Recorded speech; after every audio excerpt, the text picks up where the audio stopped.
Ai nostri microfoni l'assessore alle politiche energetiche Antonio Miatto illustra le caratteristiche del nuovo impianto fotovoltaico inaugurato nella zona industriale di Vittorio Veneto. Inauguriamo il nostro 7° impianto fotovoltaico in Vittorio Veneto, naturalmente il più grande. Gli altri 6 sono posti sui tetti di alcune scuole nostre. Il totale comunque ammonta a 1087 kW di potenza installata. È probabilmente la nostra amministrazione quella che più di ogni altro ha fatto in campo fotovoltaico.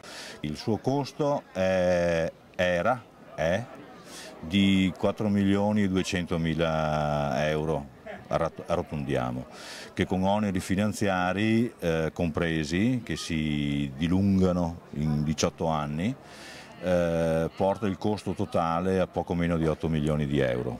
L'incasso che faremo lordo ogni anno sarà di circa 660.000 euro.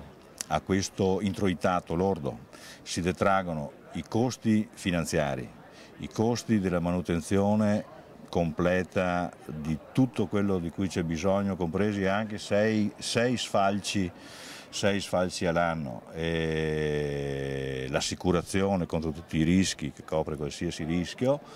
Ecco, tutto assieme fa sì che la forbice dell'utile netto possa andare da 269.000 a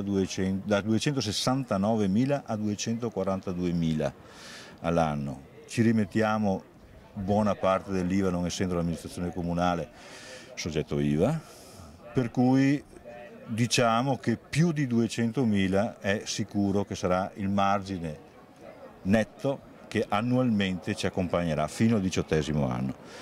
19° e 20° anno invece avranno l'intero importo per il comune, e col 21° anno ci sarà soltanto la quota parte di energia venduta moltiplicata per il valore che avrà tra 20 anni.